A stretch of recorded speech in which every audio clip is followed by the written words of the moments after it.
বন্ধুরা, এখন আমি আছি দেড়িয়া গ্রামে, যেটা হচ্ছে ডায়মন্ড হারবার থেকে মাত্র 10 মিনিট দূরে। বাসে বা অটো করে গেলে 10 মিনিট লাগে। তো আজ এখানে ঘোড়া দৌড় আছে। মোট ঘোড়া এসছে 23টি এবং আগামী দিনও ঘোড়া দৌড় হবে। তো প্রথম দিনই বলে রাখি, 23টি ঘোড়া এসেছে, তবে এর মধ্যে অনেকগুলো হচ্ছে বাছাই করাই ঘোড়া, যারা সদ্য কোনো ঘোড়া দৌড় সেরে এসেছে। যেমন এই ঘোড়াটির পায়ে বিভিন্ন ক্ষতচিহ্ন আছে, সেগুলো দেখলেই আপনারা বুঝতে পারবেন। আর এই দেড়িয়া গ্রামে এই যে ঘোড়া শ্যুট হচ্ছে, এটা শুধু এই বছরই প্রথম নয়, এইটা নিয়ে 70 বছর হয়ে গেল ঘোড়া শ্যুট। তবে এই ঘোড়া শ্যুট শুরু হয় রাখাল ঠাকুরের নামে। রাখাল ঠাকুর, আপনারা হয়তো বলবেন রাখাল ঠাকুরকে? রাখাল ঠাকুর আর কেউই না, আমাদের সবার প্রিয় কৃষ্ণ বা গোপাল ঠাকুর।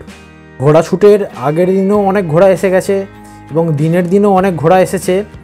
এখানে ঘোড়া শ্যুটে ফার্স্ট প্রাইজ হচ্ছে 5001 টাকা, সেকেন্ড প্রাইজ 4001 টাকা, থার্ড প্রাইজ 3001 টাকা, ফোর্থ প্রাইজ 2001 টাকা আর ফিফথ প্রাইজ 1001 টাকা।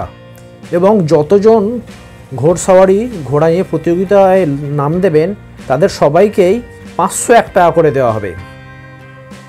তবে আপনারা ভাবছেন এই ঘোড়াগুলো দৌড়াবে কোথায়? আমরা তো শুধু জানি যে রেস কোর্সই দৌড়ানো হয়। তবে এবারে দেখুন, দেখতেই পাচ্ছেন কি বিশাল আকার মাঠ। মাঠে সমস্ত ধান উঠে গেছে। এই মাঠের মধ্যেই প্রতি বছর ঘোড়া শ্যুট হয়। এখানে মোট 14টা এই বাঁশ দিয়ে ঘেরা হয়েছে, যেখানে ঘোড়া নিয়ে ঘোড়সওয়ারিরা দাঁড়িয়ে থাকবে এবং পুরো মাঠ পরিক্রমা করবে। তার জন্য প্রথমে ঘোড়াগুলোকে রাস্তা চিনিয়ে দিতে হয়। যেমন এই নিশানা উপরে টাঙানো আছে, ওর মধ্যে থেকে ঘোড়াটা ছুটে আসবে এবং রাস্তা দেখানোর কাজ শুরু হয়ে গেছে। মাঠের যে কর্মীরা আছে, ভলেন্টিয়ার ভাইরা, তারা কোথা থেকে ঘোড়া দৌড়ে আসবে সেই জায়গা দিয়ে সমস্ত ঘোড়াকে নিয়ে যাচ্ছে। টোটাল 23টি ঘোড়া। তো এই দেখুন ফিরছে, আপনারা গুনতে পারেন মোট কটি ঘোড়া আজকে দৌড়াবে। প্রথমে ঘোড়া দৌড়াবে 12টি এবং পরে দৌড়াবে 11টি। প্রথম 12টির মধ্যে 7 জনকে নেওয়া হবে এবং পরের 11 জনের মধ্যেও 7 জনকে নেওয়া হবে।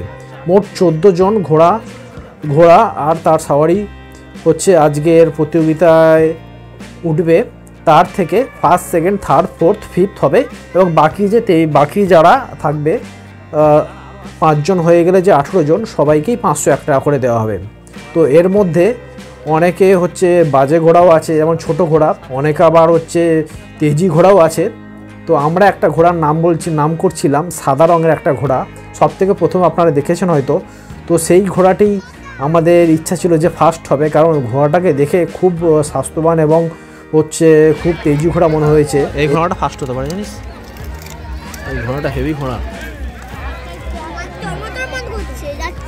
ঘোড়া তো দেখা হলো, কিন্তু ঘোড়ার সওয়ারি হবে কারা? এইটা দেখে আমি একদম অবাক হয়ে গেলাম। মাত্র 7 থেকে 8 বছর বয়সী বাচ্চারা দেখলাম ঘোড়ার সওয়ারি হবে।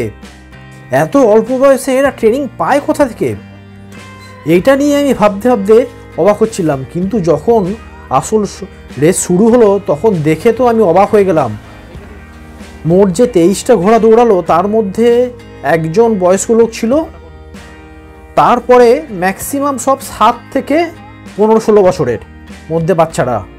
এবং তারা কিভাবে ঘোড়া নিয়ে দৌড়াচ্ছে সেটা দেখলে আপনিও অবাক হয়ে যাবেন।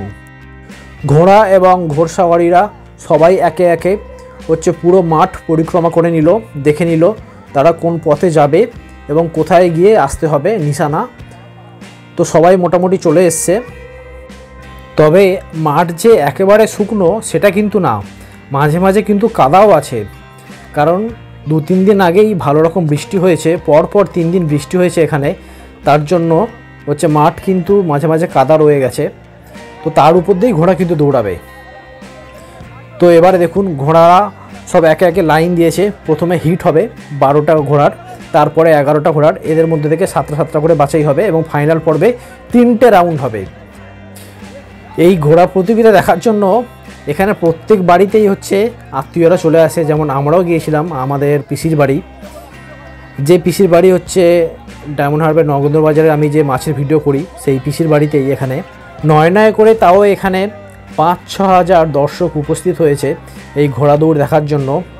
বিভিন্ন আশেপাশের গ্রাম থেকে সবাই এসেছে এবং দূর দূর থেকেও এসেছে এবং আত্মীয় স্বজনরা তো আছেই।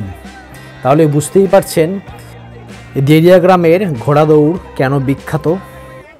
শুধু এখানেই নয়, সাউথ চব্বিশ পরগনার অনেক জায়গাতেই কিন্তু ঘোড়া দৌড় হয়। তো হিটের জন্য বন্ধুরা আপনারা সবাই কি প্রস্তুত? তাহলে পরের ভিডিওতে আমরা হিটটা শুরু করব।